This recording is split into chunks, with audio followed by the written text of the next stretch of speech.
बहुत अच्छा लगा। परंतु एक छोटा सा प्रश्न है कि इस पार्टी के मेंबर्स कितने हैं और ग्राउंड लेवल पर उनके अपने कार्य उन लोग के लिए क्या हो? ऐसा है, देखिए, आप पार्टी से जुड़े हैं तो इस प्रश्न का जवाब तो सभी लोगों को देना है। ये क्वेश्चन ऐसा है, this only I am not responsible, everyone is responsible. हम लोग ट्राई कर रहे हैं, उत्तर भारत के कई प्रांतों में हम लोगों ने चुनाव भी लड़ा, उत्तर प्रदेश में पिछले विधानसभा में, लोकसभा में, और एक नई शुरुआत है ये। और आप समझ सकते हैं कि बड़ा मुश्किल की शुरुआत है। मुश्किल की शुरुआत यह है कि ज्यादातर लोग तत्काल लाभ चाहते हैं, तत्काल, यानी वो तुरंत कहां से पार्षद बन जाए, कहां से जिला पंचायत सदस्य बन जाए, कहां से ब्लॉक प्रमुख बन जाए, कहां से, नहीं सुन लीजिए पहले मेरी बात, एमपी बन जाए, एमएलए बन जाए, पुलिस की दलाली मिल जाए, ठेकेदारी मिल जाए, विधायक जी के साथ सेल्फी हो जाए।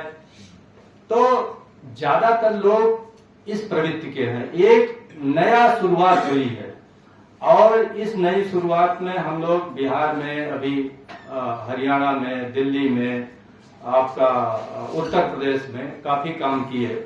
और पहली बार अभी साल भर से दक्षिण भारत के विभिन्न प्रांतों में हमारी स्टेट इकाई स्थापित हो गई। स्टेट इकाई के साथ साथ कई जिलों में हमारे डिस्ट्रिक्ट प्रेसिडेंट भी हो गए।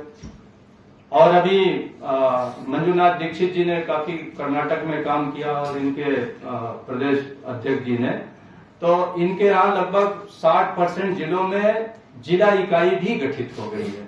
तो पार्टी का ऐसे ही धीरे धीरे स्ट्रक्चर खड़ा होता है और हम लोग ऐसे लोगों को जोड़ना चाहते हैं जो धैर्य के साथ एक लंबे एसोसिएशन उनका हो, क्योंकि ये सब चीजें एक दो दिन में नहीं प्राप्त की जा सकती।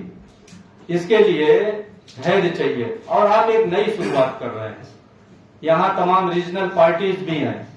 अभी हम लोगों ने कहा ना कि व्यक्ति, परिवार, जात, कम्युनिटी, क्षेत्र, हर प्रदेश में आज ऐसे रीजनल पार्टी हैं जिनके नेता के पास, किसी के पास 700 करोड़ है पार्टी फंड में लिखा पड़ी में, किसी के पास 600 करोड़ है। हमारे पार्टी के पास तो 600 रुपए भी नहीं है। तो we are starting from the zero. लेकिन जो स्टार्टिंग है ये देश की जरूरत है, this is need of the our.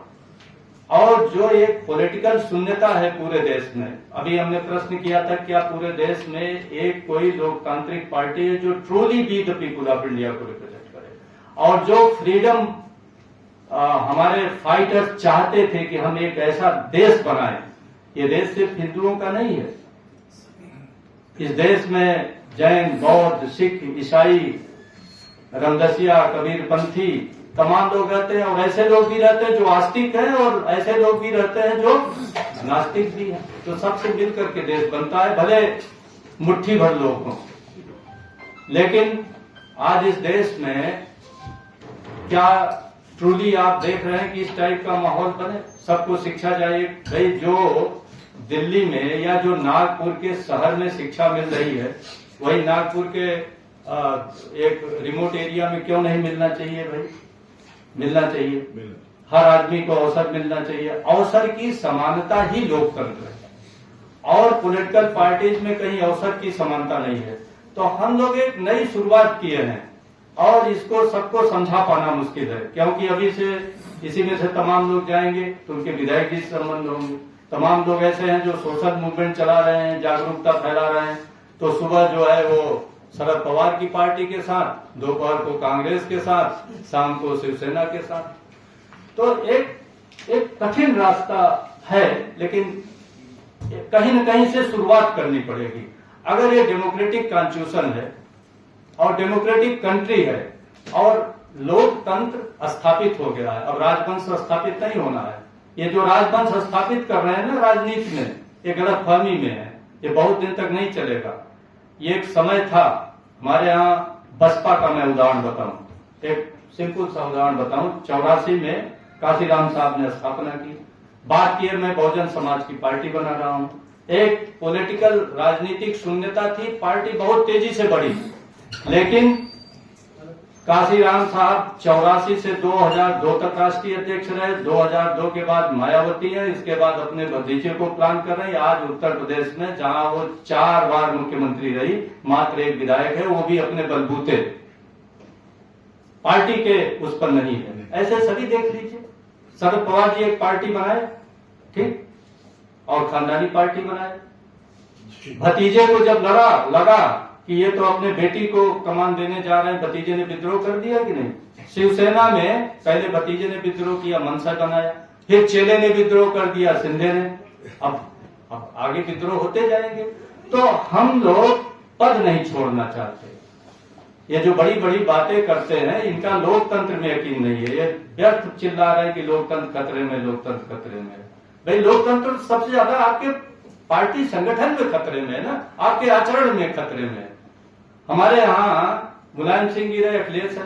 अब अखिलेश के रहते कोई दूसरा वहां मुख्यमंत्री, 20 बार अगर पार्टी सत्ता में आए तो 20 बार अखिलेश होंगे, 20 बार पार्टी सत्ता में, वही प्रधानमंत्री, वही राष्ट्रीय अध्यक्ष। फिर वो नहीं रहेंगे, उनका लड़का होगा, तो भाई उनके भतीजे विद्रोह कर देंगे कि नहीं।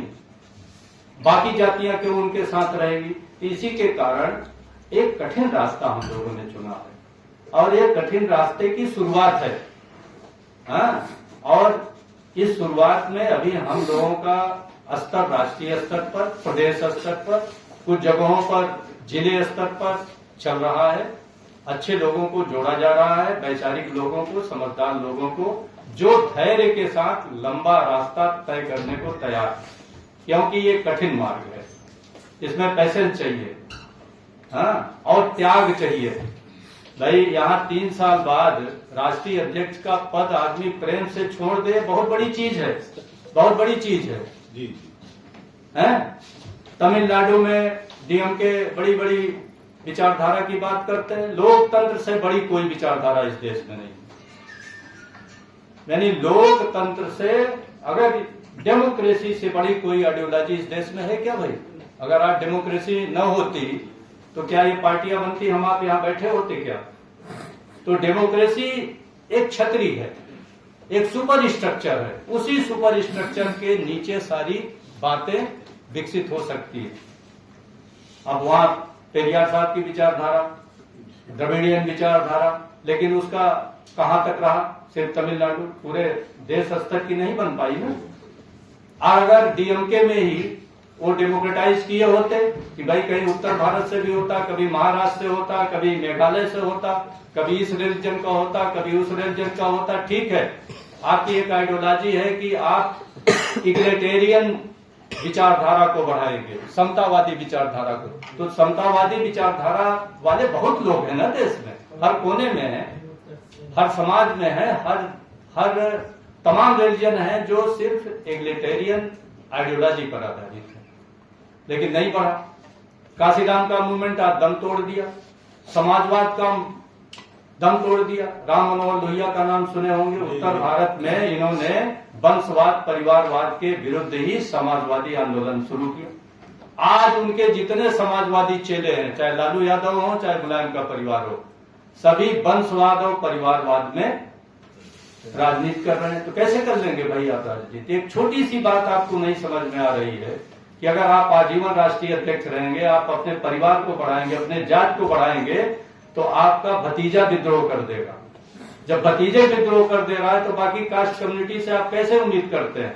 सिर्फ नारों से लोग नहीं जुड़ेंगे, आपके पॉलिटिकल सिस्टम से जुड़। तो हम लोग एक पॉलिटिकल सिस्टम ही ऐसा डेवलप कर देना चाहते हैं कि जिसमें व्यक्तित्व, जाति, क्षेत्र, धर्म, इन सब का धीरे धीरे कालम ही खत्म हो जाए।